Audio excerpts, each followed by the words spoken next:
All right, everyone, we are live again. Dynasty Mirror Search for Guru. Thank you so much for joining us. Before we get started, make sure you go to dynastymirror.com.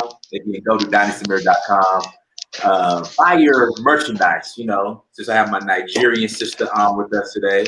I'm sorry, African first. We're African first, but we just happen to be Nigerian on with us today.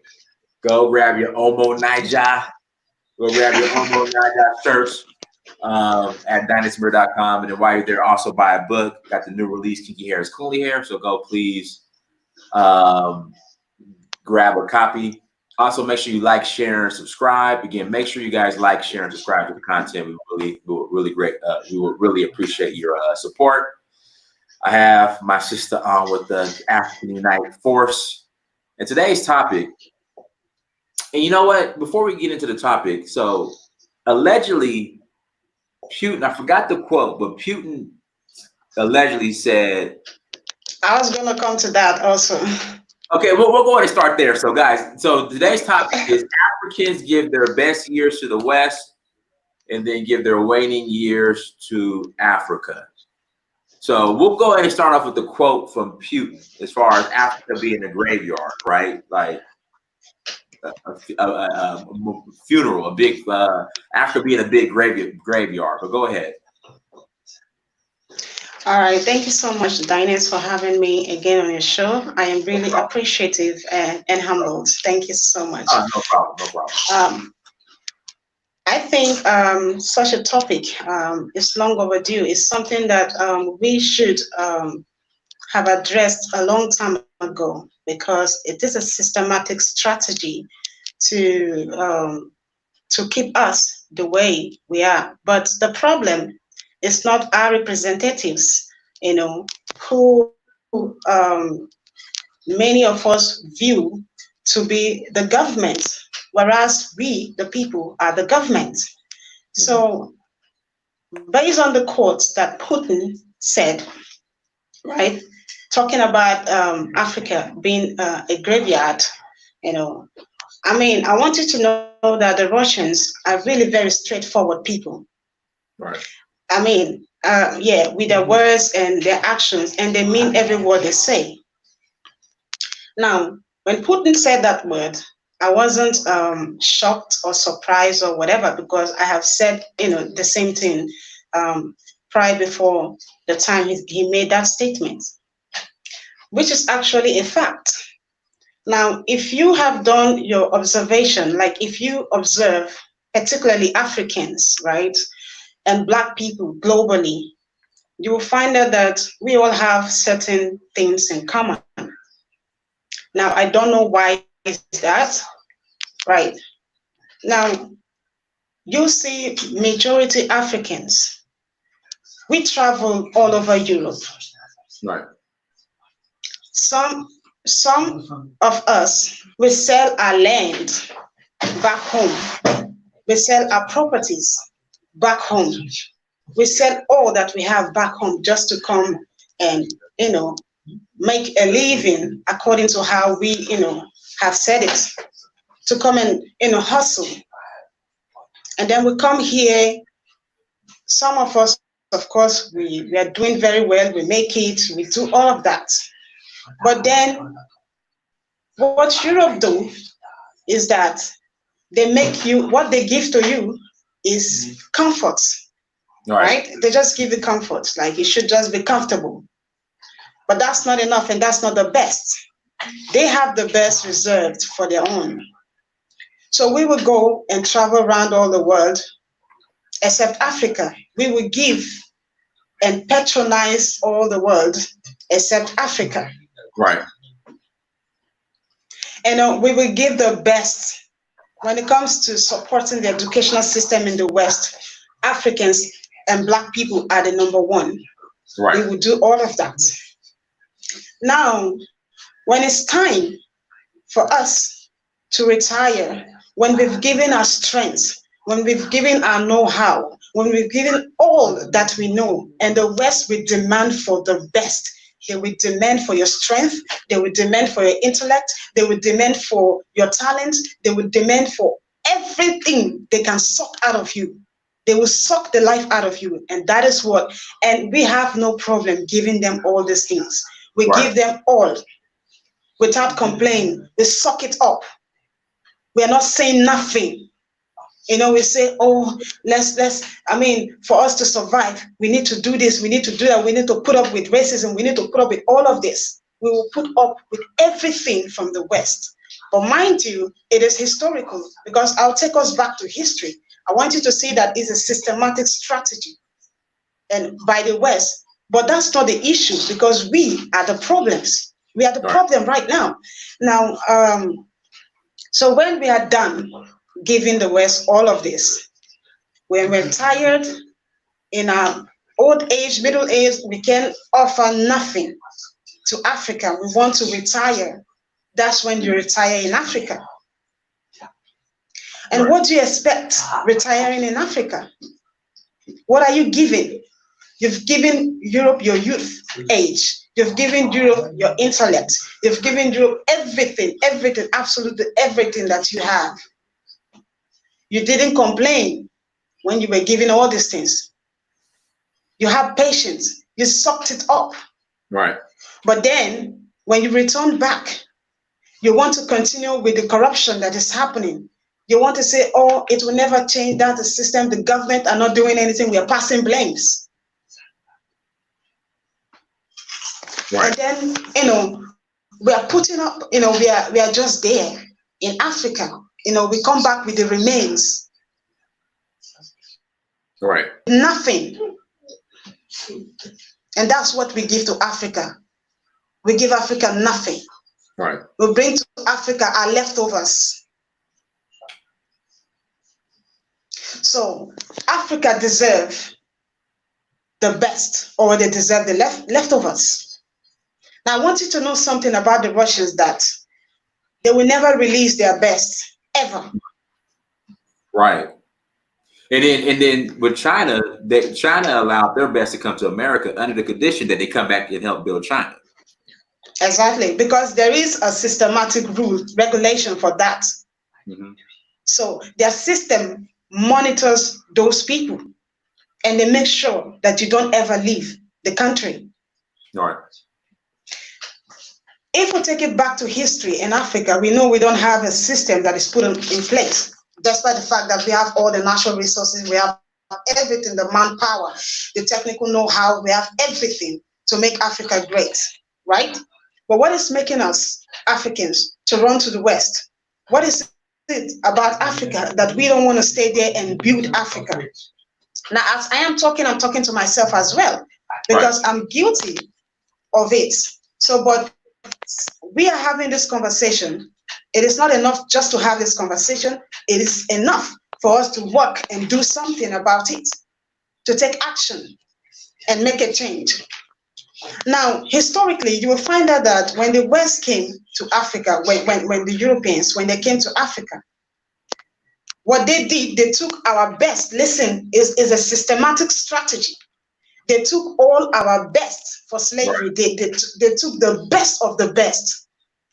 Now, when they're leaving, they left power in the hands of the commoners, in the hands of those less skilled people. Those people, they know that they cannot even take care of anything. They can't do nothing. These are the people that they left powers in their hands, but they took all our best brains, and then these people that they left powers in their hands, they make sure that they have a relationship with them, which is they are their friends, so that they can continue to have their way in Africa.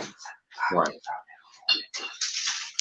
Now, what the West has done again is that the West, they set up this immigration rule. This immigration rule is used to sniff the best out of Africa. Right. I give an example. The highest paid robotics engineer in the world is a Nigerian. He's right here in America. Exactly. And what about the doctors? The doctors too. In fact, the doctor that so in American football, there's this big issue with concussions. So the doctor called CTE. The doctor who identified that was a Nigerian doctor here in America.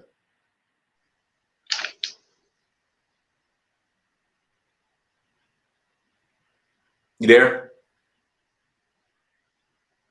Yeah, I'm here. I can hear you. Okay, yeah.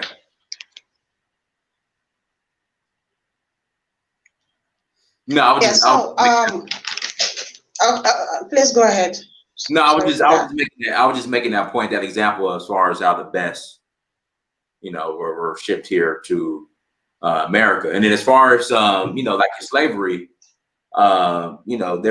they didn't know how to grow rice on the east coast of America, so they brought slaves from Sierra Leone to come over and harvest rice here in America on the east coast. So yeah.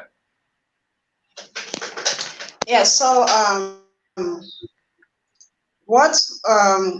so when they came, they took the best of us, right? And then now look at it. Don't we think that Africa needs a reform, that we need it needs serious work? Why is it not working? And why is it that our best keeps running to Europe? Right. Why is it that for opportunities? Yes, opportunities, right? But what we are doing is that we are creating generational poverty. Mm-hmm. By running to the West and giving the West all that we have, yes, claiming that we want a better life, we want a better job, we want everything better, right? We don't have an enabling environment, mm-hmm. right? We don't have the best, leaders that will provide those enabling environment for us and opportunities to make sure that we don't run to this Western nation. But we should understand that it is a systematic action that is designed by the West, right? The same, when they sought for scramble of Africa. Now, those rules and regulations are still very much present. We are still using colonial constitution, colonial rules and regulation. So how is it going to work for Africans? I don't think it's going to work for Africans. Right. Now, these rules and regulations that they set is another thing. Now, the puppet leaders that are there is another thing. Now, these leaders, it's not that they are not aware that the best brains, they can invite the diasporas to come build Africa. They are paying, giving contracts, awarding contracts to China and many other nations, but they are not awarding these contracts to their best brains in the diaspora to bring them back home for them to build. Right.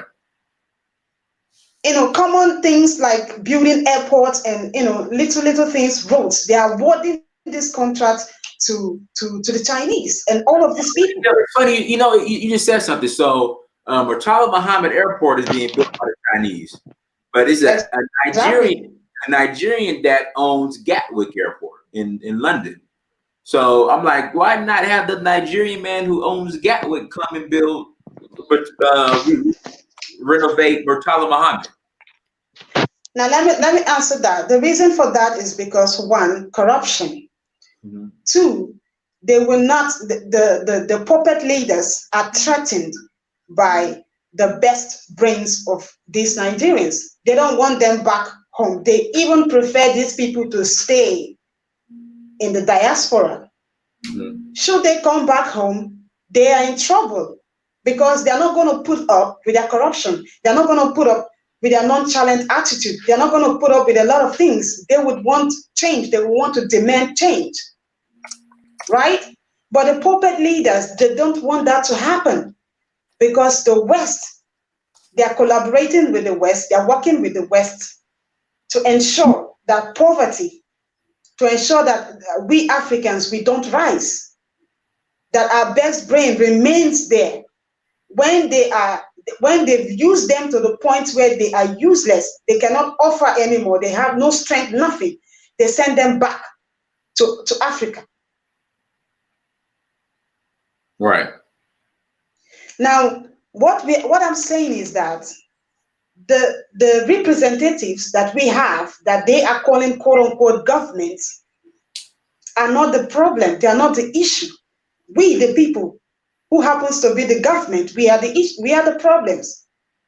Because if we know that Africa is the only home that we have, and it is our responsibility to secure our continent, to build our continent, when there is an issue, why are we running? So let's assume that there is no plane for us to run to this Europe that is already built, by the back of black people.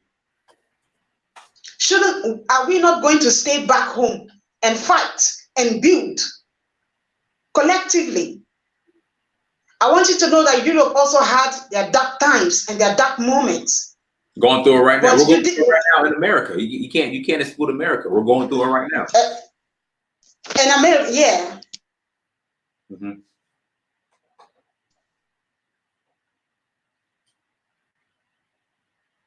Hello? All right, guys, make sure you hit that like button. Make sure. And take that belongs to us. Right. Why do we keep running? Who is going to do the job for us? Who is going to do the work? Who is going to build?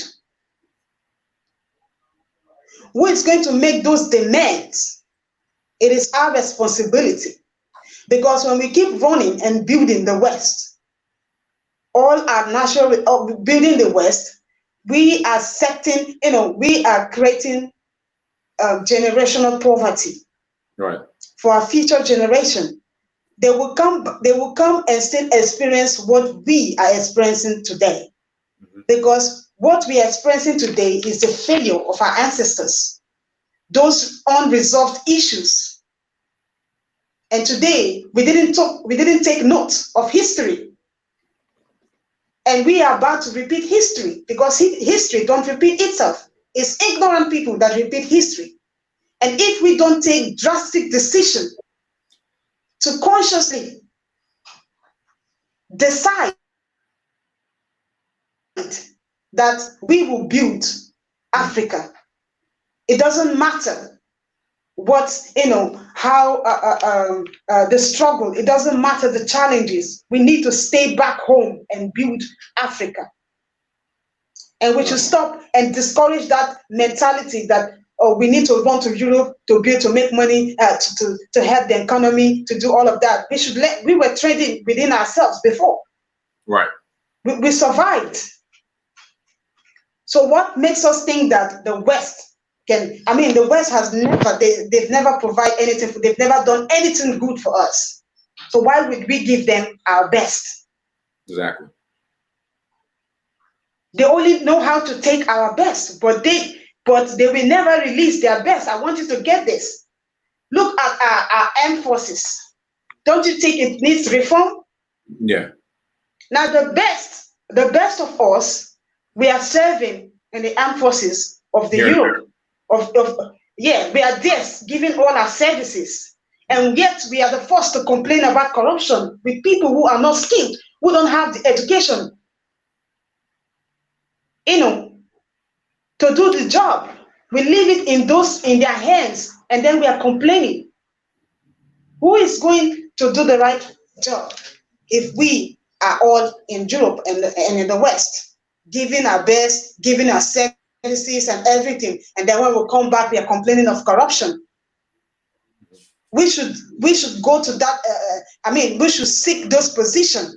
We need to be part of it, because we must include. We are the government, so let's not leave it in the hands of 1%.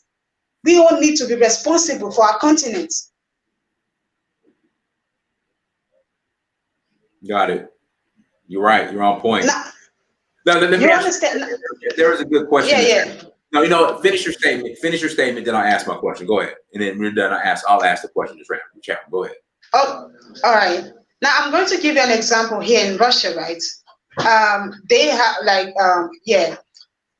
in the educational system, you have these Africans who are looking to gain citizenship, to have their papers and all of these things, right?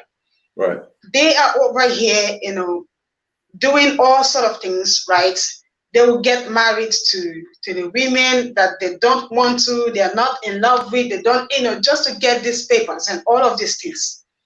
Now, some of them who happen to have gotten their papers are not citizens, right? Now, when you want to study, these people, these Africans, when they want to study, they are not citizens. Right. They want to study some courses, right? They always tell them that you can't study this course. I know a particular guy. He wanted to study something very sensitive, to a course that is very sensitive. They told him this course is meant for Russians, pure Russians. Yes, what he said, but I have my passport. I'm a citizen. He said, yeah, citizen by nationalization, but this course is meant for pure Russians.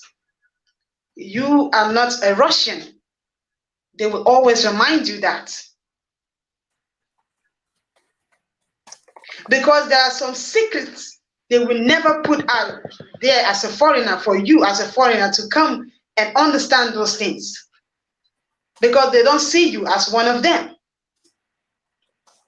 So those are the things, those are the systems that we need to do the same.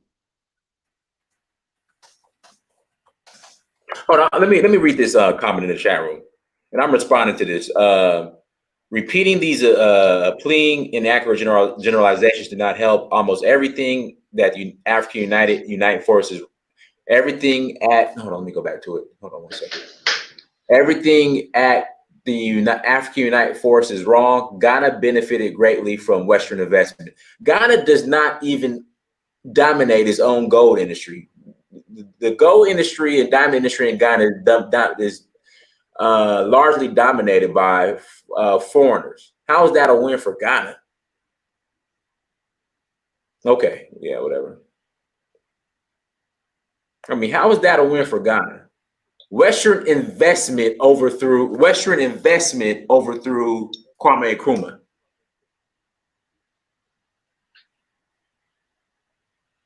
I mean, come on now. Oh, go ahead. Yeah, I mean, when you hear such comments, it's just people. I don't know if that person is an African who makes such comments, or I don't know how they're thinking, because I do see and I do believe that Africans don't know how to make better deals. They don't know how to make deals with their counterparts. And let me tell you that they have no counterpart. Like they don't have really trustworthy counterparts. They're only there to take. But these Africans have refused to learn that they have no friends. No. An African nation will not make friends with their neighboring nation. First of all, they will pass from Ghana, Zimbabwe, all of this, all the way to Russia, all the way to Europe, all the way to these places. But how can we, merge and solve these issues? Let us start to build internally, inwardly, before we can extend it to the outside world. Because we need our best to remain in the continent and build the continent. Mm-hmm. I'm reading about. You see why many Africans yeah. No, I'm reading because I swear I remember about this dam that was built, and the deal that was made with this dam that this somebody in the chat room was bragging about. Like the majority of I think the profits from the electricity generated was directed back to the West to this company. I think that was the deal. Let me go ahead and continue. Yeah, so I mean, let's take a look at the companies that we have in Africa. Most of these companies, they you should look very well because they say, oh, they're black owned, they're this, I mean, most of these companies are not. Let me read this. However, Okay. Valco did not invest. We're talking about this dam somebody's bragging about that Ghana had built, or that the West built in Ghana. Valco did not invest without first requiring assurances from Ghana's government, such as company exemptions from taxes on trade and discounted purchases of electricity. The estimated total cost of the project in its entirety was estimated at $258 million. I think from my understanding with this dam, whatever this company had going on, like they pretty much were able to utilize this electricity from building the dam, like for pennies on a dollar, if even that. It was something crazy. It was a stupid, put it like this, it was a stupid deal. So I don't know why we're bragging about this. Go ahead. Yeah, we brag a lot about things that does not profit us as a people. Okay, hold on. Let me read this. I'm sorry. The dam provides electricity to Ghana and its neighboring West African countries, including Togo and Benin. Initially, this is what I'm talking about. And people are sitting here bragging about this. They have to be trolls. Initially, 20% of Akosambo's dam's electric output, serving 70% of national demand, was provided to Ghanaians in the form of electricity. The remaining 80% was generated for the American-owned Volta Aluminum Company. I mean, come on, man. They're trolling. They're trolling. All right, go ahead. One thing I'm really very tired of hearing us Africans complaining about is the leaders holding us, hostage and stuff like that. Because the leaders or rulers, because they are all puppets, right? They are answerable to the West. Right. Hence, we are still hostage and we are still backward the way we are. But the problem right now is not the rulers, but it is us, because we are responsible for our continent. 1% of people are deciding, 1% of representatives that we chose to represent our interests. And if they're not representing our interests, why are we still putting up with their bullshit, allowing them to continue in such way of rulership? And we need to review democracy, because I do believe democracy is un-African and it's not working for us as a people.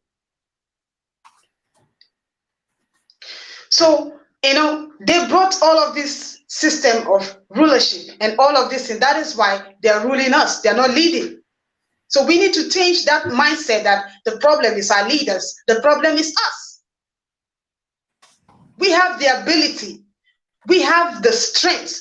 We have the power. It lies in our hands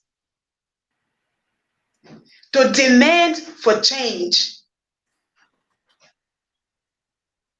Right. And we don't need to ask for change. We need to demand.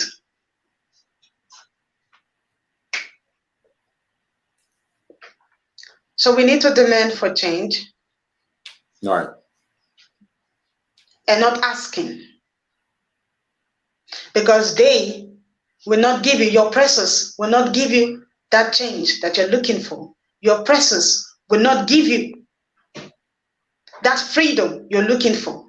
You need to demand, and it's going to be by force. Forcefully.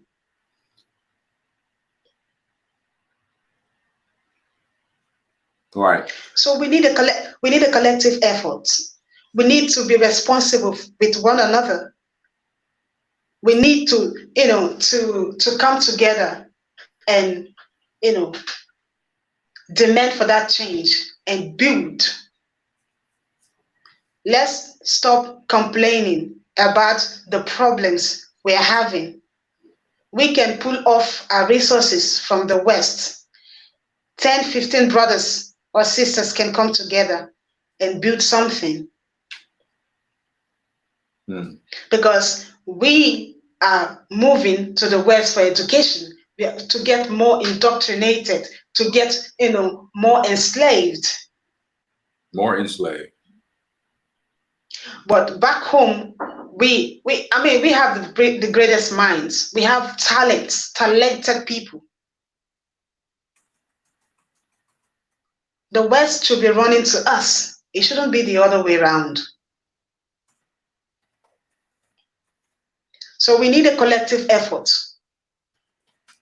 How are we going to build to get this collective effort? Is for us to start changing our mindsets, to start changing the way we think, and start investing less in the West and investing more in Africa. We need to discourage that thing, because we have this thing in our culture, this mentality, we have it in our culture, they'll tell you, listen, for you to have the best position, I heard something, right, that is coming out of Nigeria. Now, if you want to have, now you see the corruption and the mindset. When you hear such stories, you say, oh, we are the same people who are going to complain and say, oh, Nigeria is not going to be better, nothing is going to happen, the leaders. Who are you and what role are you playing in the country? Now, they said something that for you to have a contract, you need to go, to have a contract as a Nigerian.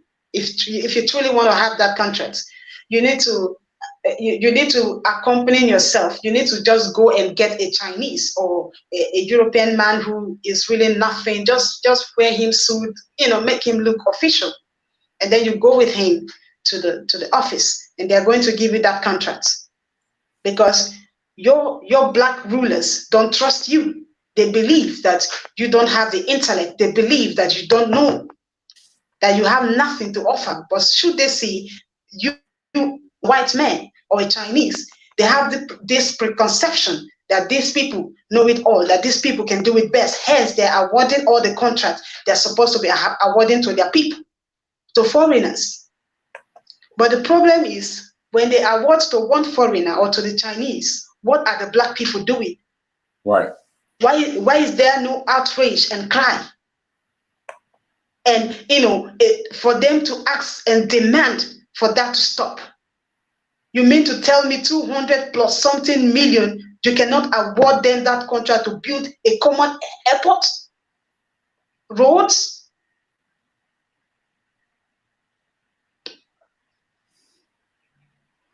So we are the people, we are the problems, we are the problem. The change it lies within us. The change is us. We want to talk about the economic power, the economic strength of other nations, right? That's all we do on internet. We sit down, we talk about everything except Africa. We talk about other nations, their issues, what is happening, how they're doing it right, how they're getting it right, how they're doing it the best. But some of us were living in this nation, and when we return back home, we continue doing the same things.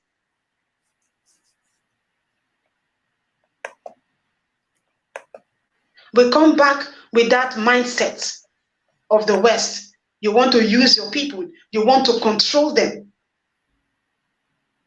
as slaves. You do the same to them that they have done to you, instead of changing it and ensuring that these things don't repeat itself. So we need to discourage a lot of things. A lot of things has to change. We need our best in Africa to build Africa. Africa is a whole lot of work to do. There is a huge work to do there. So we need our collective efforts. And we should stop running to Europe. They use us to make their money, to upgrade the economy and build the economy. The Chinese, they only release their their worst of the worst. And if they should release their best, you already said it, they must come back, Right. because they have to sign that agreement. But look at, they release the poorest of the Chinese to Africa and every other nation. The poorest. They do. The poorest. Look at the Chinese that are in Africa. They are so poor in China. They have nothing. But when they come to Africa, because they have this mindset, they're business minded. They are not complaining about the electric issues. They're not complaining about the non-running waters. They're not complaining about the bad roads. They're not complaining about all these issues. But it is our homeland. We are the ones complaining about these things instead of changing it. But the Chinese are there. You see them, they live in their tents, in their 15. They have these bunk beds, right? They live there, just a spot where they will sleep. They go to their business, they do their business minded. Before you know, give them 1 year, just 1 year. They're going back to China with all of your money. They will make that money in Africa and they will go back with millions. And you tell me that there is no money in Africa? You tell me Africa is poor? When the Chinese are coming and they are making money and living with those money. And we are suffering. Even the system in Europe is not favorable to us. Before you ever earn a good money, you will break your ass. You will come back with post-traumatic syndrome, stress syndrome. You will have so many issues. And then you come back to Africa treating yourself with those retirement, a salary or wages that that is given to you.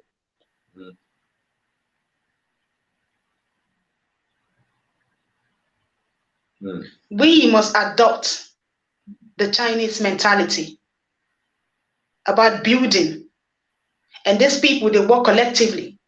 They work in group. They are very much on code when they're doing their dealings. And you don't see them go about talking too much. They do. They just do. They act. They don't sit on the internet and complain and write a whole lot of stories why Africa is not working, why Africa is this, no electricity, no good roads, no this, no that, no that. Where there is a problem, there is an opportunity. So why are you complaining about the problem instead of seeing that opportunity and grabbing it? Right. It's because we are not taught how to recognize opportunities. Opportunities is problem. The presence of problem is opportunities. Right. So we need to have that business mind, those business mind to build. And that is what, the Chinese system, what they do, their government, they give them, they give them money, right? So to go and establish yourself. They give them money to go, especially in Africa. They have, a Chinese friend of mine told me that their government they have a goal, right? They have this vision that they want to send about how many millions of Chinese to Africa, for them to do businesses and all of that, to take over. I say, you're telling me this in my presence, right? I mean, you're telling this to me. And I'm like, are we really, our people, what is happening? And you see them, they are coming every day in their thousands, in their millions. They will take over. If we don't go back and dominate our land and take back everything that we own and build, we are always running. We are always running. So we need to build. We need a collective force.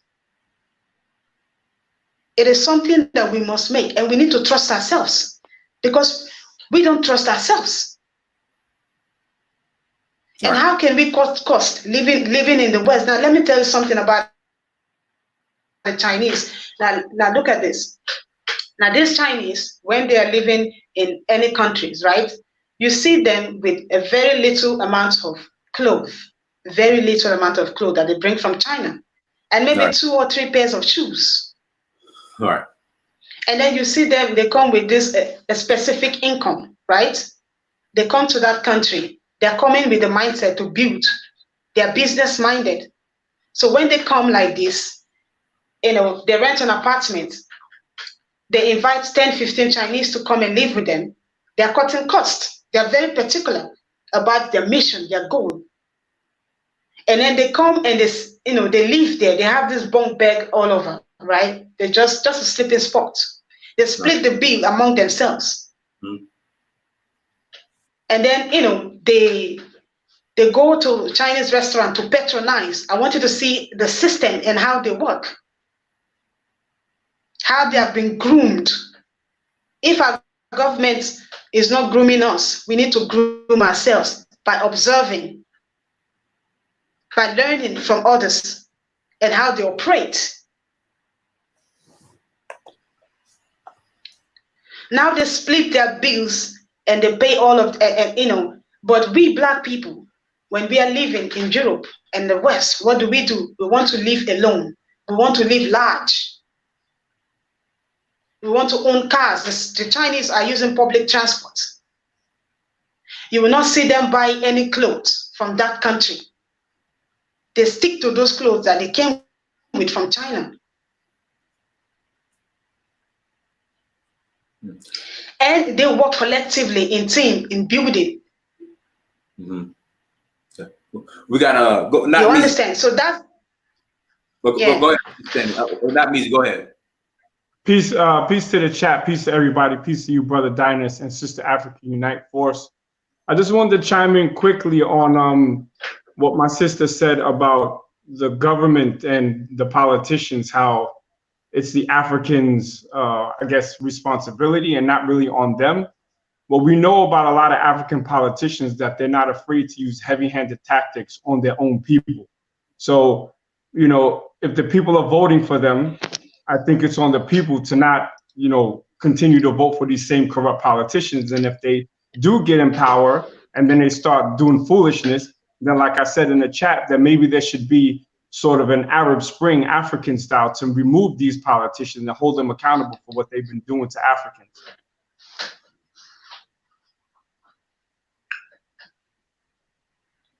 African Unite Force, you wanna address that question? Yeah, I do. Yeah, I do agree with you, because I think that we need a revolution in Africa. We need to break down the system. We need to crush down that system, because the system is not our system. It is is this colonial system that has been there for decades. Mm-hmm. And these rulers are benefiting from this system. Hence, they will not want any opposition. But it is our responsibility as the people, the government, we are the government, the people, to stop that and change that and stop complaining. We've been complaining for decades. What has happened? Nothing. Right. So when we talk about this African revolution, a lot of people try to include the diaspora in it. I'm from the notion that the African revolution has to have an African face on it. We as people from the diaspora can't go to Africa and try to tell people that were born, raised, lived, died, and born on the continent how they need to handle their politics. All we can do is say, look, we've been behind enemy lines and we know how a lot of these people think. Maybe you might want to try it this way, but at the end of the day, it's up to the African to start that revolution, and then diasporans that are with, whatever movement is going on and coming after the fact. What do you think about that? Well, I absolutely agree with you, because some of us Africans, when we hear the word revolution, we are ready to attack. We are ready to say, what is that? What is that? We want to attack. We want to fight. When you see someone who is there that is seeing something you're not seeing, they want to bring about a change, we will attack those people, some of us. And yet we are not attacking the real people who are causing these issues. They use religion, to cause division. Mm-hmm. We are not saying it for what it is. They are fighting ourselves. We don't want change. We are so comfortable of the way we are. That is why there's no change and no revolution. Understood. So when we become uncomfortable and when we are tired, we will rise and make that revolution happen. But for now, we are very comfortable and very much okay with everything that is happening. We are okay with the corruption. We are okay with everything that is happening. The only thing we are good at is complaining. Okay, so now I have two more things. I'm not going to take too much of my brother Dinah's time, but my first statement is, or my first question is, how do you reconcile being on a chat where you're talking about Africans giving their best to the West or other countries, and then basically giving the leftovers to Africa, when right now you're on a stream from Russia? Yeah, again, let me talk about, because when I'm making such comments, I say I am also talking to myself, inclusive, right? I'm not detaching myself from it. I'm responsible and I'm guilty of it. And the reason is because I was brainwashed. I didn't know better. Because most of the things that we know now is because of the internet, is because of involvement. Like, we are exposed to know these things, and we are able to, some of these issues and the history is not in our curriculum. They don't teach us about all of these things. We don't know about the statistics, the system. But now, when they market Europe to be the greener pasture, that's where all the opportunities are. That is where, they make our lives back home a living hell. All the Francophone countries, they still pay a huge percentage to France. That's and true. You see the Francophone countries, these people, they are running to France to help build, to develop, to say, oh, that's where we need to go, that's where. But the French people are the ones destroying your nation. And then we are running over there. So I am also guilty because I didn't know better. But now that I know better, I have to go back and do the right thing. All right. So I just wanted to put that hard question to you. Not really a hard question, but just get to what may be perceived as a contradiction. But now I want to try to offer a solution, but still speaking about what one of the major problems is in that solution. Like I said in the chat, there was never an industrial revolution in Africa. So we always talk about natural resources. We have all the natural resources. Natural resources is not what's profitable. You can have a banana farm, but it's the banana shake where you're going to make your money. So if we have all the natural resources, but we don't have the ability to refine these products, we are not going to, we as Black people, and then, Africans specifically, will not ever really capitalize on those natural resources. So how do you get control of that? Number one, with starting at the top with the politicians. Number two is that I think that just like the Chinese, you turn on the news every other week, some Chinese person is getting popped in America for spying. What Africans need to do, since they have so many people in the diaspora, is learn, work for these companies, take that knowledge back to Africa, and then build, reverse engineer things, that you see in the West. Borrow from it, put an African spin on it, and then put it to work. But to do that, you're going to have politicians that are on your side and not in the pockets of Europeans. So with that, I'm going to say peace to the chat, peace to Dinah Samir, peace to Africa Unite. I'm out. Peace. All right, peace. Thank you. Peace. Yeah, let me add to that about what the Chinese they do. Right, I have a friend here in Russia. Now she's worked with a Chinese company, and this is what they do, like a designer company. This is what they do. travel around the world. They travel around the world with these ladies, these women, right? And they have these cameras that are really very small. You can hardly detect because in those places you're not allowed with camera. They will check you thoroughly. Now they have this camera that they made. Once you're entering, it's taking is grabbing these pictures of the designs, right? They're stealing it, they're grabbing it. So they come and they steal your ideas. And when they steal those ideas, they go back and implement and they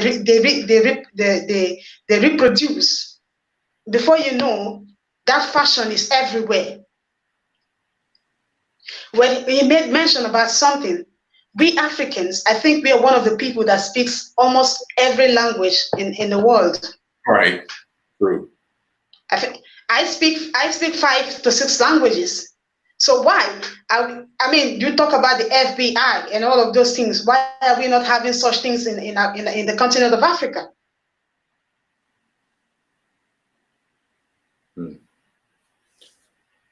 I think that man. Because we. Yes. Yeah, okay. Hello. No, go ahead. I'll finish your statement after you, Night Force. I'm gonna let that man make his comment. Yeah. So what I'm saying is that we have everything, but let us stop depending on the corrupt leaders. Let's come together. When you see a leader, you should be able to recognize one. You don't have to be in a position for us to support. Now, I will tell you, in every country, they have what is called. There's some information. Honestly, I just don't want to put it here. Honestly, I just don't want to have put these things here. Like, Okay. Yeah, I mean, it's really. Let him talk. I can't put some certain information here for some reasons. All right, go ahead. Go ahead, Dad, man. Okay. Hello. Thank you. Don Samir. Thank you a lot for having me on the show. And African Unite Force. I heard your comments. A lot of things I agree with in there. But one of the comments I made in the chat room, I didn't want to have us go on too big of a generalization and say Africans, because as we know, a lot of countries are very unique and they all have their own history. And I think it's very important for us to respect that and their uniqueness. One point I was bringing up that kind of ruffled people's feathers a lot, if you can say it that way. The point about going back to Africa, I think when we're talking about this, it's really important to go back to what actually happened. The specific country I know is Ghana. Just a little background, my parents are from Ghana. I was born here. And so I work as an engineer. I've seen a lot of how things work over here. One thing Kwame Nkrumah did that a lot of people don't realize, a lot of people just think he, said, let's have a revolution, and he got everybody riled up. One thing he did, he came to school in the United States. Lincoln University. Schooling, was that? Lincoln University. Exactly. Then he went to University of Pennsylvania. So also, who was the first president of Nigeria? Help me out. He went to Lincoln too, but go ahead. Okay, yeah. But one thing he did, and the reason why I know Ezekwe. No, was Ezekwe African Afros? Was Ezekwe the first president of Nigeria? Huh? Ezekwe? You're mute. You're muted. You're muted. You muted yourself. You mute. Was Ezekwe the first president of Nigeria? Yeah. He went to Lincoln too. All right, go ahead. Yeah. But like one thing that he did, that's very important. It ties off of what the other gentleman was saying. That when Kwame Nkrumah came to Ghana, he went and stayed the United States barely in depth, and he went to different power plants and everything.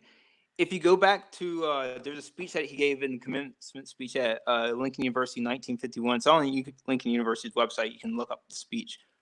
But over there, he said that what the Africa has to do, not Africa, but what Ghana has to do is basically imitate the Tennessee Valley Authority. And I'm not sure if you know what that is. But it's a big dam project that was built in Tennessee to generate electricity.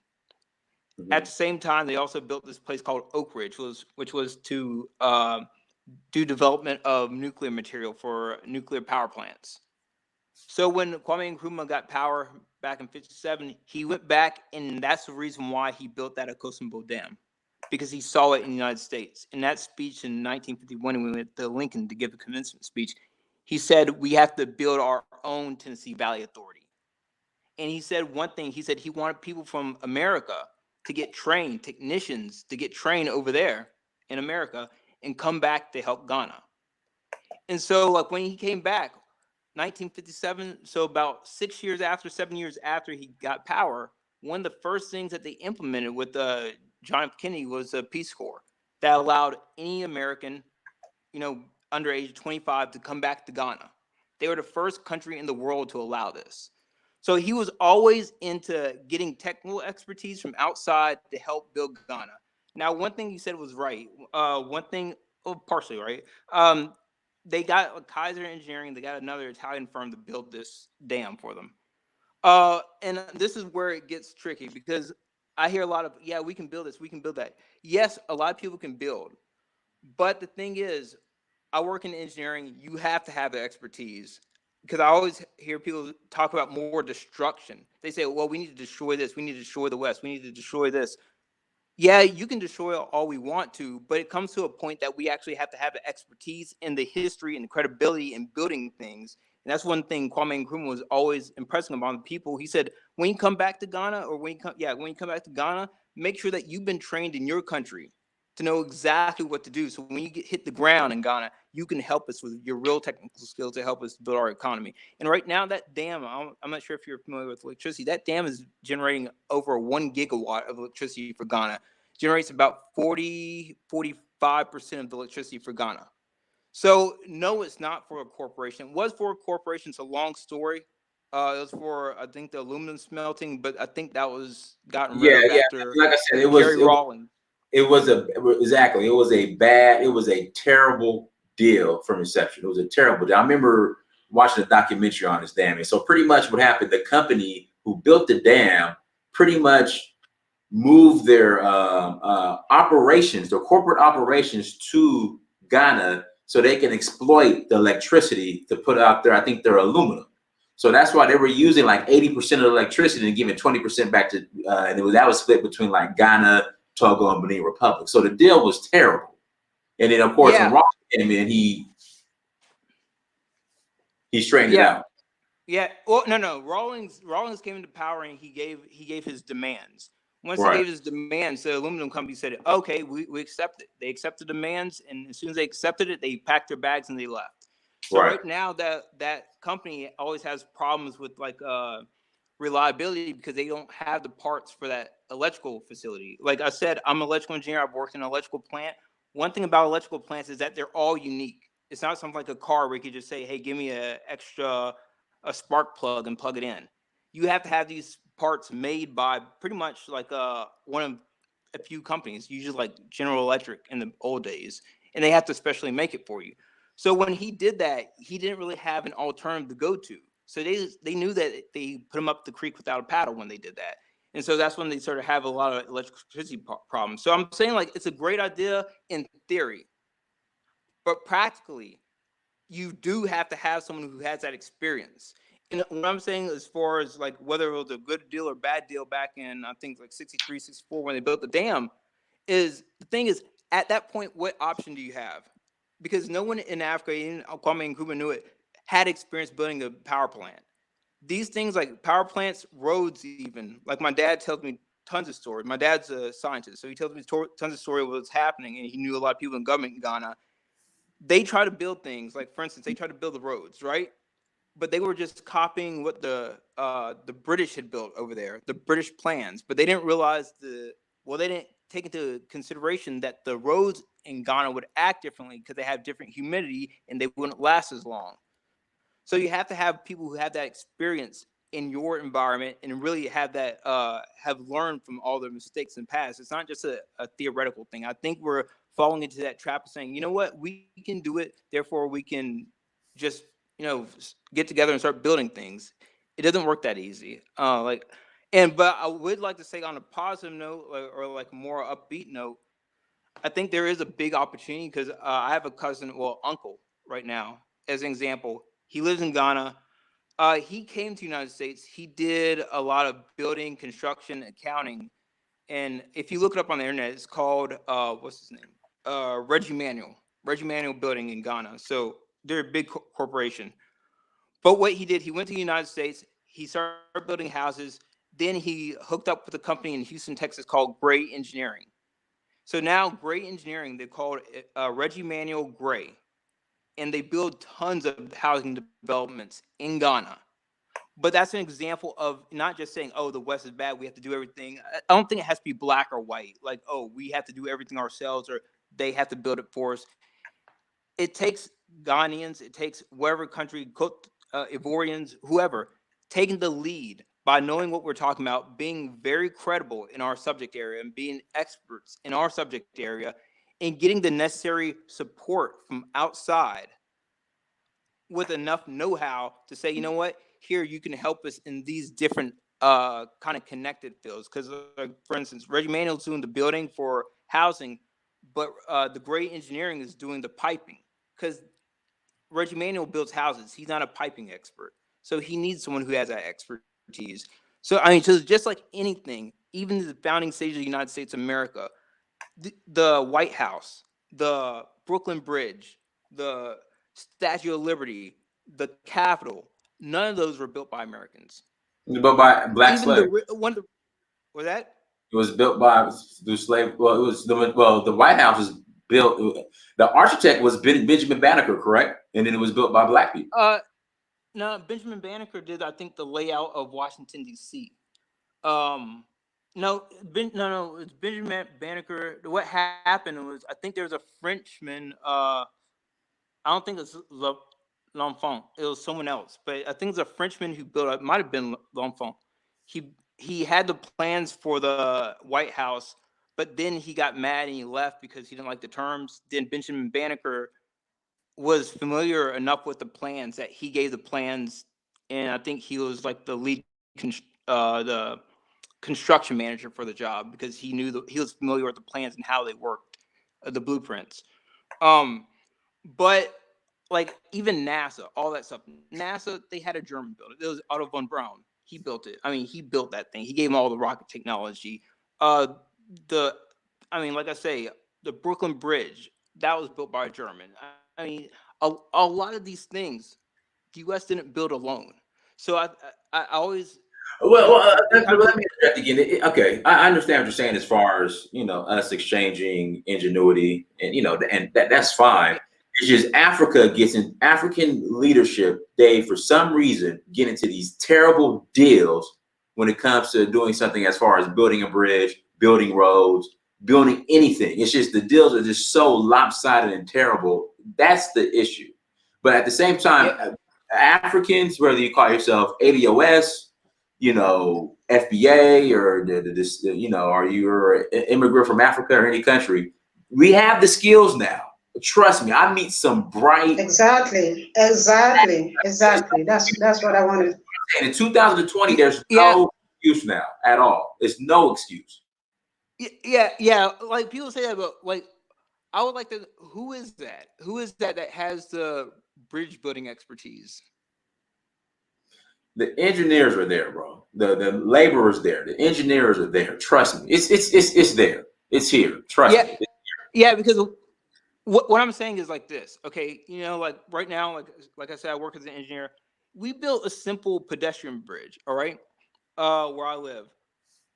I went and looked at this because just like that person was saying, it's up for us to kind of really understand how things work over here, so we can carry the knowledge back.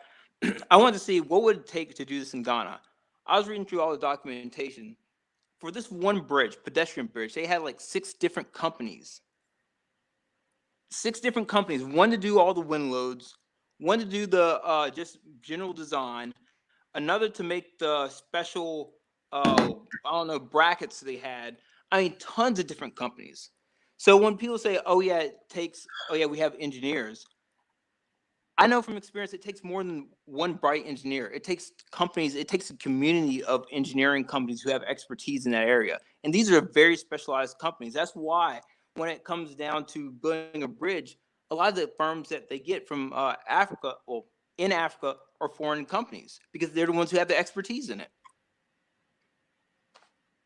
And I'm saying like we can do. I'm not saying that. Oh yeah, we should just go to Europe or go to Italy or whatever. Yeah, but if we want to play in that game, right? We have to be competitive the same way they are. Because one thing is like a reason why a lot of Chinese are getting contracts is because they have so much experience. They're building so much in China and they're building so much in Africa. Each time, everything becomes more and more efficient. That's just the way business works. But how did the Chinese develop the skills to be able to put themselves in a position to build in China and build in Africa? You know, I think back in the late 1800s. In fact, here we go. Let me ask this question. In fact, let me stop you right there. Yeah. Name the Chinese company who built American infrastructure. American infrastructure? Yes. Name the Chinese company who built early American infrastructure. No Chinese. The ones who built. Because your argument is it's like your argument is that the black diaspora doesn't have the skills to build in Africa because. You know, I guess you're saying you can't name a black company that built the suspension bridge, but the Chinese, okay, I don't know one Chinese company, all right, who built suspension bridges here in America, you know, that were able to take that back to China, then now are building in Africa. That's the point I'm trying. T.Y. Lin, Chinese engineer. One of the biggest engineering firms in the world. So you're saying there's no black engineering firms in the diaspora? No, there's not. No. I don't know about that one. Can I please say? There is not. Can I? A bridge building. Can I say something? I can name them off the top of my head. Like you got Bechtel. You got what is it? You got Bechtel. You have who else? You have I think you have Gray. You have a few others, but there are very few top engineering firms. I mean, I'm looking at a list of 8 right here. I don't know. I don't know. I just, you know, I don't know that. I mean, again, I'm not an engineer, but you know, if we're gonna follow this Chinese method, you know, I'm pretty sure the company, okay, the company you're speaking of in China, how old is that company? The company in China, they don't have a company. Since they're a communist government, they have it called like the Chinese State something. It's called the Chinese State Road Building Corporation. But they are the ones who are responsible for all the building outside China and in China. It's state owned. Which is one of the reasons why they're so good at it too, because everything gets so standardized. But again, how did they develop the skills to go back and build in China? Please let me interject. Let me interject with what this brother is saying. Can I? Yeah. Go ahead. After you first. Go ahead. Brother, one thing I want you to understand is that you're talking about the skills, the know-how, and all of these things. These things you're mentioning, we already have it. These things you're mentioning, we have the skills right now. We are scattered all over the world. We've learned all of these things. But why are we not returning back home to build? Now, for those who have made the attempt to return back home and build, listen, pay attention to this for a second. Let me just make my point. For those who I know, they've made the attempt to come back home and build, the engineers and all of these people you're talking about.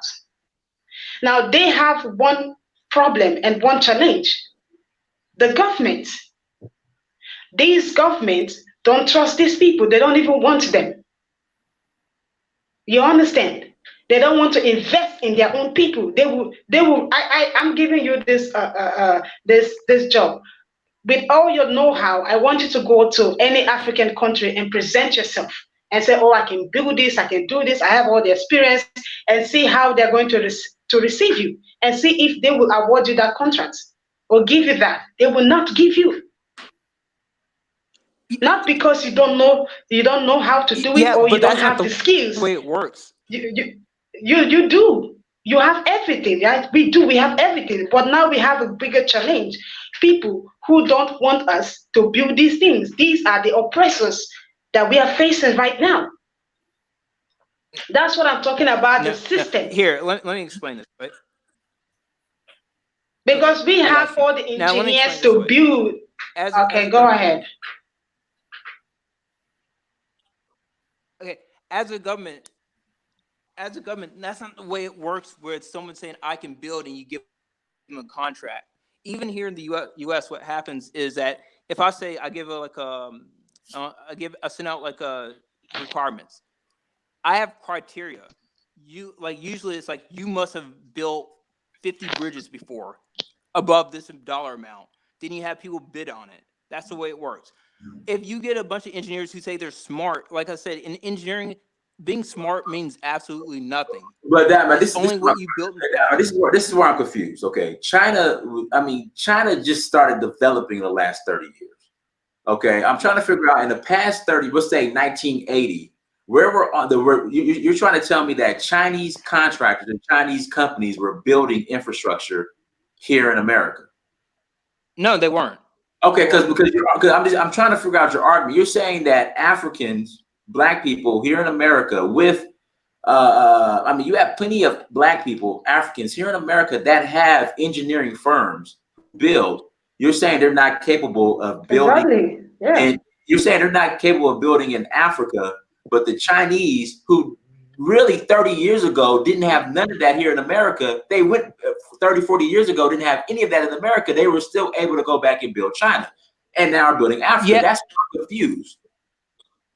Yeah, because China, No, that, all their engineers didn't necessarily come to the United States. They could build within China. They could build within uh, Vietnam, where they have a large Chinese population. They could build within Indonesia. If you look at Indonesia, most of their billionaires are Chinese or Chinese descent. So they have people all throughout. Their diaspora isn't just the United States. Okay? Same thing with Africans. That's why I'm confused. Nigeria has the largest diaspora Yeah. black diaspora on the planet. They're everywhere. Yeah, but that's what I'm saying. What I'm saying is here, Chinese diaspora, they got when they go to like Indonesia, they're filling up the richest people in Indonesia. Like, Okay, but when they had a revolution, they right had a now, revolution. But those okay, hold on, revolutions let me didn't stop come you here right there. first. Right now, even in America, and it's probably the same thing in the UK, everywhere else, the Nigerian diaspora is the smartest, one of the, I want to say out of everybody, is the most educated, and I think I want to say per capita, per income, one of the highest here in America. That's why, and that's probably the same way in the UK. That's why I'm confused by what Yeah, you're going to say. yeah, yeah, yeah. I understand. So, like I said before, like even when I did engineering, right? Engineering is not about going to school.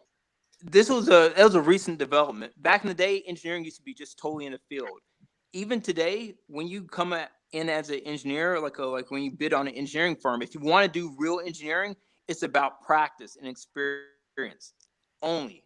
Okay, so you can have a bright engineer, has a lot of degrees, has Not 50 music. Am I? degrees, PhDs, Hold on, everything. damn it. Not music. Am I missing something? I'm confused. Not music.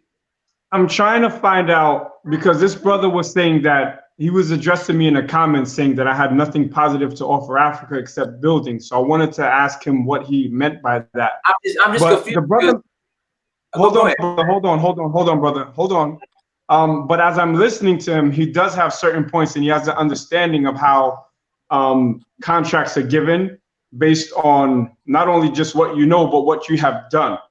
So, but my thing is to try to find out if he's already an engineer, what is his plan to help the place where he has a direct lineage from? Because right now he's in America, and when he came on, I actually thought it was a Brad. I didn't think it was a Ghanaian speaking. So I want to know what his plan is specifically to help his nation of Ghana, because all he seems to say is that we can't do this and we can't do that. So I'd like to hear the brother tell me what his personal plan for rebuilding his country is. Okay, Nakmizi, thank you very much for that question. You know, I like reasonable questions, hard questions. That's great. Right now, like I said, I'm working in engineering. My plan, like I said, even with we build different projects for our pedestrian bridge that we built. Like one thing I do is I go in there and I make sure that I have that expertise. Just like Kwame Nkrumah said, you have to come here. When you're here, you need to study and study. Like when at your work, even if you're in your downtime, I study everything that we're doing to see how it works. Like you're right about the contracts. I study how contracts work. I study what how many different companies need to be pulled into a project. So that's the procedural stuff. The technical things, what I've done is I made sure that I learn my trade, which is engineering, and I've go to the highest standard on that. I went to the highest level in engineering. Another thing I plan to do is I'm actually studying right now for my to get into graduate school. So I learn management since I already have the engineering background. In the future, like you say, what are you actually doing to go back and actually help people? That's a good question. Um, right now, like my parents go back a lot. So the best way, I don't have the plans fully written out and you have me there. But what the best option for me to do is to start helping my mom. She has a lot of projects there to help her in the building effort and to help her do that. But my ideal, I think my best way I can go back to help is if I actually start something over here, whether it be consulting firm over here, then go on to Ghana, then do consulting over there, or even work for a company over here. I think that would be actually the easiest way. Work for a company over here and do consulting in Ghana. So that's where I think my best potential is to help. Okay, so let me follow that up. I went to Morgan State School of Engineering. Okay, I dropped out because it was Okay. too much math. So now I'm working in the petrochemical industry here in Europe. All right. Whenever I speak to someone and they use vague terms like "I'm an engineer," brother, I need to know what kind of engineer you are. Are you a mechanical engineer? Are you an electrical engineer? So that when you I'm an say you're electrical in school, engineer. excuse me. I'm an electrical engineer. I'm a professional engineer in electrical engineering. I do power. Okay, you're an My electrical specialty is power engineer. engineering. Okay, so specifically, what was your involvement in that bridge project in your neighborhood as an electrical engineer? No, that's probably my firm. It's like we have different sectors, but I was looking up. That's not my specialty area at all. But what I was looking up for there was just looking up the how technical it was and how many different firms. It's more procedural, not really calculating anything because I'm not a civil engineer. I don't do that. Okay, gotcha. So you're not a civil engineer, which is why I called BS on your story. That's why I asked you what kind of engineer you are, because a real engineer says if they're civil, electrical, or mechanical. Okay, so you said that in the chat that I was speaking about negativity and things of that nature. To have an impact in Africa, you have to start with the politicians that are stifling the minds that are in Africa. Then you need to send them out, start reverse engineering stuff in the diaspora, and then apply that in Africa. You have technical schools all over Nigeria, all over Ghana. We have, or they have that. And I say they because I'm not a continental African, I'm ADOS B1 first, and now I am BO, black only.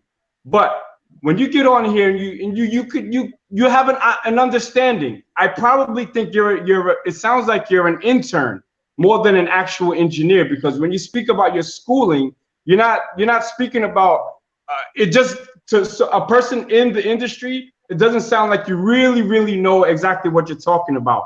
So when you said you're an engineer, my So BS wait, detectors went up, and you have so no plan for how can Ghana. you be a professional engineer? Brother, hold on, because you rock for like 10 minutes straight. So let me get some rock, right? So when I asked you about what are you doing in Ghana, you said you have me. I have you there. So then what are you doing here on this chat, brother? If you're an African and you have a direct lineage to your parents in Africa, your father's a scientist according to you. If your father ain't doing nothing for Ghana, if you have no plans for doing anything for Ghana, then guess what? You are part of the problem. Exactly. Okay, thank you very much. Now let me respond. No. Let me come One on. You've one been thing. talking. You've been talking. Wait. He said Can I? something that was inaccurate. I have to wait. He made accusations that were inaccurate, so I have to correct it. So Can first you? of all, you say you sound like you're an intern. I'm not an intern. I'm a professional engineer. I'm a PE. Okay, I'm a registered professional engineer in electrical engineering, especially in power in the United States of America. Okay, that's first. So like, so I don't think we're gonna advance any kind of discussion if we make accusations against people that are false. First of all, okay, I think we need to be respectful here. Um, Second of all, my dad. One thing you said, my dad doesn't do anything for Africa. Okay, let me tell you this. My dad actually works at a school. Okay, he's managed to get people, my cousins in Africa, to come to the United States, get their schooling, and get some of them gotten PhDs and get trained in engineering because he was able to. He since through his connections, he was able to say these are the courses you need to take. Okay, and now some of them move back. Okay, so he has a position to play here too. It's not just a matter of, like I said before, we try to make this black and white. Like, you have to stay in Africa, and if you set foot in America, you're not real. No, you can go different places. Kwame Nkrumah went different places. A lot of people, the best people, I would say the best. I don't want to say the term, but some of the most effective people have a variety of experience. That's how they're able to get advanced. So I'm gonna let Africa Unite Force. That's all I have to say. My sister, African United Force. Can I get this one, please, sis? No, I'll let you go, sis. Yeah. I want to hear you, please.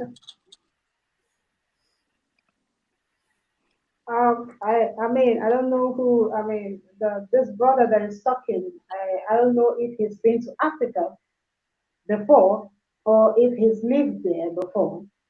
Now, because most of his argument is talking about the Chinese being having the skills, the practical, and all of these things, and you are an electrical engineer, and you are in the West, and he asks you, "What is your plan going back home to build all these things?" And your initiatives. What are you going to do for the people of Ghana? What do you want to do? And then you're in the chat, you're still talking about referring to the Chinese and trying to help your mom back in the States, right? And I mean, you're not No, going back Ghana. to She do has properties in anything. Ghana. Your plans are not clear. You don't have a plan yet. You don't have a plan yet to go back and do something. And he said, "You have the problem. If we are not going back home to build, I'm not talking about we travel, we've learned the skills, we have the skills, but why are we not returning back home to build? Because most of us, or some of us, have returned back home with the skills and the know-how, but the government Yeah, the yeah, Chinese, not because we don't know how to build or we don't have the skills. They don't want yeah. us. They don't want our knowledge. But when that's why some of them they return back. That's why we are talking about. We have a problem here that we need to first of all See, deal with, crush down, which are the puppet leaders. For us to be able to own what belongs to us, completely and use our manpower because we have all the manpower. What are you talking about? The Chinese yeah. are So, not man, that. Yes, they are doing things, but Africans, we have everything, everything. But the thing is that the skill that they have, why are Africans not returning back? Some prefer to stay back in Europe, no matter the racism, no matter whatever thing they're facing. They want to stay back because they know that if they come back home, they have these people are not going to trust them enough to give them the contract. You must go with a white man for them to, or with the Chinese, for them to trust you and say, "Oh, because you have a Chinese there, okay, then I can give you the contract." Then I believe that they don't even trust their own. So what make you think that with all your technical know-how that this government are going to trust you to give you the contract? They are not it's not. giving It's the not about trust. Like I opportunities. said, We are talking about taking back. Listen. It's not about trust. What is it about? If it is not about trust, if the people who have okay. So, taken like the I said, powers and are stopping you with they're not giving. Can I finish? Let me make my point. Let me just finish. Now, when you have the skills and the know-how, and the day you decide to go back to Ghana to build, and if you're being stopped by the government and you're not given the opportunity to do that, instead of they giving you the opportunity, as a black, except if you're not a black person or if you're not a truly Ghanaian. If they're not giving you that opportunity, they're giving it to the Chinese. What are you going to do? I want you to answer that question. What are you going to do? See, okay, yeah, and that's what I said. Like, we keep on skipping over the example I gave. My uncle Reggie Manuel. They have a company called Reggie Manuel. Like I said, look it up on YouTube. No, that's not the question. I said you, not your uncle. Can you answer the question? No, I mean you. I didn't talk about your uncle. Okay, let me talk about me. What I'm talking about me is right now. Yes, like talk about you. Yes. Okay, thank you. What I said right now, I don't have the expertise to build. You talk about manpower. Engineering isn't about just going out there and lifting things and building things. That's not what it's about. You have different levels. You have first of all, you have manpower. We're very aware. Then you have the engineer to actually design things who need the specialized expertise and they need the experience in designing. Okay, like I said, they're different levels. I'm not to that level. Like even to where I'm getting right now, or I'm a professional engineer. You need 4 years of engineering experience before they even elevate you to that level. Then on top of that, you need to get more experience to know what you're doing. When my uncle, who went back to form Reggie Manuel, he had plenty of years of experience. He was about like 45 by the time he went back to Ghana because he had to be experienced in what he was doing. One thing, like I see that you keep saying, you say, "Well, why don't you go back right now? Why don't you go back?" I'm not ready right now. Like for me to say, you know what, just because I'm here in America, that I know more than people in Ghana I think that's condescending. It's very condescending. If I'm gonna bring something from America, I better have something more than just What me is being dark condescending? skinned. Just because I'm dark skinned doesn't mean I can do better in dark skin in America. Doesn't mean I can do better than dark skin in Africa.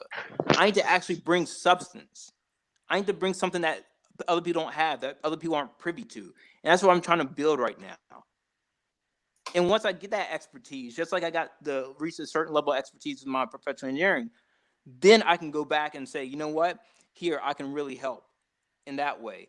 And so, like what I'm saying is, it has to be more based off of merit, not just based off of I have good intentions. Good intentions are great, but like I said, from my own family, I know it takes expertise. And we have to be willing to go that way too. If it takes a risk for us to get that expertise, we have to do it. And I think, and what I've seen, a lot of us aren't willing to take that risk. And we need to take that risk. Not to go back and just say, I deserve a contract. Because like I said, that's not the way any contract works. It never works like that. They're going to look at you and they're going to say, okay, what have you done? Nothing? Okay, no contract. Usually the way a lot of these engineering firms work is that they do a lot of private work. They might build houses for a lot of people. They might go into bigger office buildings. Then they might get into something bigger. Then once they have a track record, then the government says, okay, we have this contract going out for a hospital, for a depot. And they say, you know what, since you built all these structures before, we're going to give it to you. We're going to give you the contract. But Okay, to come in with no experience, no. But Damon, this is where I'm confused. Okay, again, let's focus back on China. So what you're saying, when Chinese went back to the Chinese government to build China, did the Chinese government ask, hey, show me proof of all the contracts and experience that, like, you keep bringing up contracts. Did the Chinese government tell the Chinese that were here to learn the system here in America, did the Chinese demand that they show all the contracts that they were awarded to help develop America?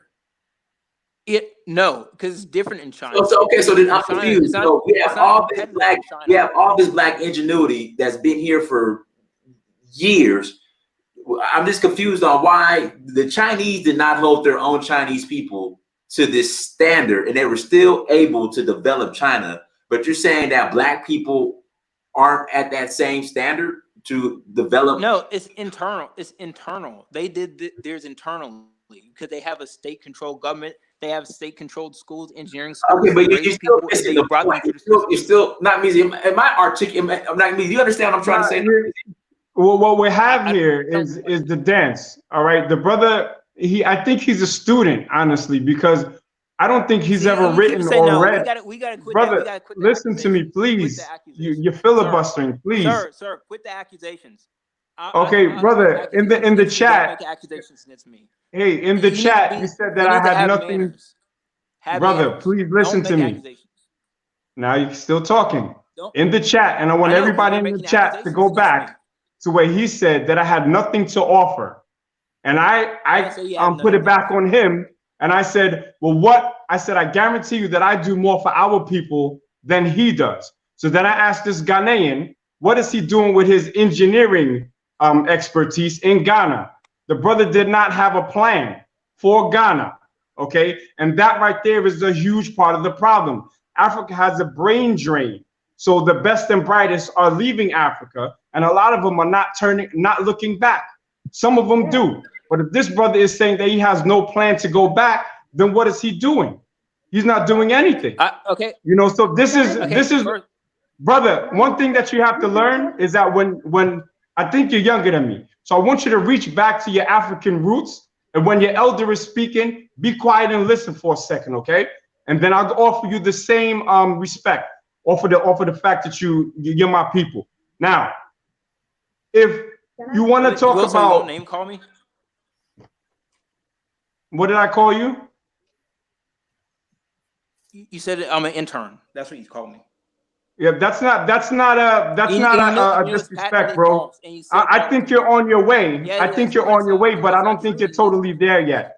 When you use vague terms like engineer, or you speak about bridge projects, no respect. You have no self-control because you won't let me finish. Okay? So now when you speak, when you use vague terms, I know what I do, right?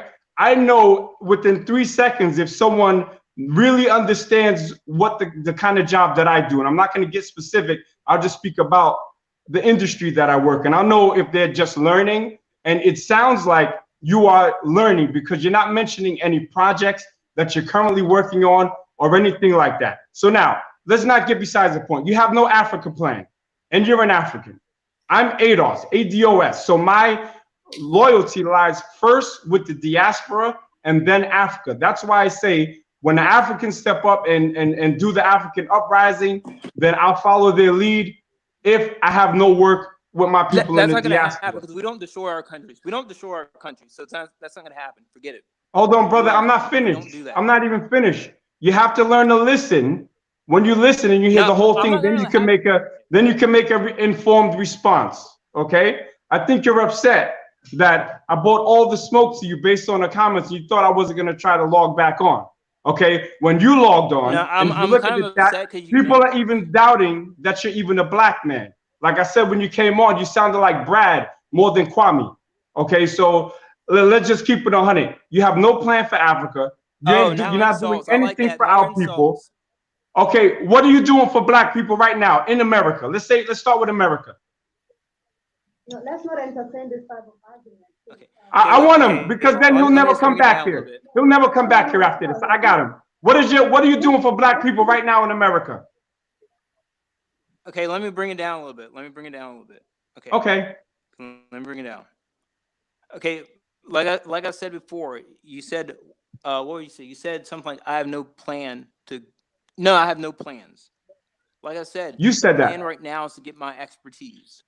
I said to get my expertise. I don't have that right now. I have to get my expertise before I just go back there. I don't know why we keep avoiding that. Second of all, on the procedural point, look. Now, when you name call people, that's very rude. And so don't call me brother at the same time. Insult me. Okay. I called you an intern. Why? Because you said you're still on your journey. I don't like that. When you need to get expertise, that means you are not there yet. So you cannot speak as an expert if you have no expertise. With my job, I am an expert. That's why I have 10 white dudes under me that have to listen to what I say. And with that money that I earn from that international company, I invest in the black community here. And I have a tuition reimbursement program. These are real things that I do. You understand? You made something to an age. Brother, listen. You made a reference to an age. I am at that sweet spot age of 46 years old. You allowed me to speak, then you cut me off. Yeah, because you're getting caught up in that I called you an intern. You yourself said you are not an expert. You are in your expert. You are getting expertise. No. What I'm getting caught up in is you won't admit that it's wrong. Wait, want to admit what's wrong? That you're an intern? I said you sound like an intern. You're probably an intern. If I'm wrong, then I apologize. Yeah. See, but you are not an expert. That's okay. Bro, just hang up. Just hang up. Okay, And call Becky up, bro. Call Becky up. Nah, man, we appreciate coming on, man. I still haven't got my question answered. Like, I'm still confused how when the Chinese went to go build up China, you know, where was the Chinese government saying, you know what, you Chinese don't have the contracts or the experience, so we're gonna call these white people in to build up China. I still haven't gotten that. But why? Yeah, here it is. Okay, so let me answer it. Okay, so let's go back. I wanted to answer this. Go ahead. What happened? Okay, so what happened early in the day in China? They basically did the same thing. When I say they, like France, United States, did the exact same thing that they were doing to Africa right now. So they went in and they did like a lot of engineering projects, like building railroads to extract minerals. Like if you look up a guy named Parsons was the one who built the subway in New York City, right? They have a big engineering firm right now called Parsons. And I think Parsons Brinkerhoff, that's part of his the legacy of his company. But they started off back in the late 1800s building for China because they didn't have the expertise back then. They're the ones who helped spearhead that building movement in China because they were the ones doing all the engineering work. Foreign firms. What happened? China rebelled, you know, right. 1939, Mao Zedong came in. Then everything got focused around building China from China. Okay. So they kicked out all those foreigners. Like it used to be Shanghai. Shanghai, as you know, is like one of the most advanced cities in China. That was the American hub. That was where all the Americans, the French, the Russians, they had all their engineering firms, they had all their business, they had all their banking in that Shanghai. Boxer Rebellion came, they failed, 1939, they took it over. Okay, so a lot of emphasis was placed on education after 1939. They built up their expertise. They have a state-run company. Okay, let's back up. I got 1 second after 1 second. I just want to back up just 1 second. You brought up the 1800s. Now, China was under colonialism, right? Yeah, exactly. Okay, but Africa is no longer under colonialism. So yeah, So what happened is everything was state run after 1939. Okay, so that's when the Communist Revolution came in. They had their state schools, they had their state, and then I'm not sure when their state company got formed, but there's their state construction company. Therefore, when you build things in China, to a large extent, they have private companies, but to a large extent, when they do their major road projects, everything's done through the state-run Chinese company. Let me see if I can look it up right quick. Well, okay, but they don't have. We still not. Can I, Diners, please? Can I say something, please? I mean, we're just going back and forth, and we are off the topic. We are off the topic, please. Let's turn focus. But he still didn't answer the question. It's like, just answer the question. Like, he's still dancing around. Go ahead. Let's not give. I just want to quickly address this, right? When we see such when such topic, we should make sure that our eyes and our focus is on the topic, and we shouldn't just be deviating and be beating around the bush instead of creating So, but there's something I wanted to make very quick about the deals that African leaders they make and the deals that the Chinese leaders they make. I just want to let you know the difference. Now, when a contract is being awarded to a Chinese in Africa, what the Chinese they do, they write they write their deal, right? They have these rules and regulations that it is mandatory for the African. I don't know if it is mandatory, but the African leaders tend to sign and accept this kind of offer, because what they tell them is that we will come with our own people, right? That this percentage of people from the Chinese are going to work, and just few laborers are going to just help complete the job in Africa. They will tell them that the holes, the knife, whatever instrument will come from China. I want you to get this very, very clear, that every instrument, every element, whatever thing they want to use in building will come from China. And African leaders are accepting these deals. But whereas if it is in China, it is not like that. So whatever thing, and they're not forcing these Chinese to teach the Africans everything that they know, because the Chinese will hold you down and make sure that you teach their people. That's the deal. Otherwise, they're not. That's how they know what they know. If you come with your company or whatever thing you're coming, there must be a Chinese that must learn every of your know-how and before you know it, they're reproducing. They're doing that thing that you came with those ideas. You can't survive in China because China, you must teach the Chinese. But African leaders are not striking the right deals for us when they're coming with this set of contracts and signing these contracts and agreements. They tend to accept and bow down to the deals of these people and however it pleases them. So we must learn how. If the Chinese are coming, we tell them you must teach our people.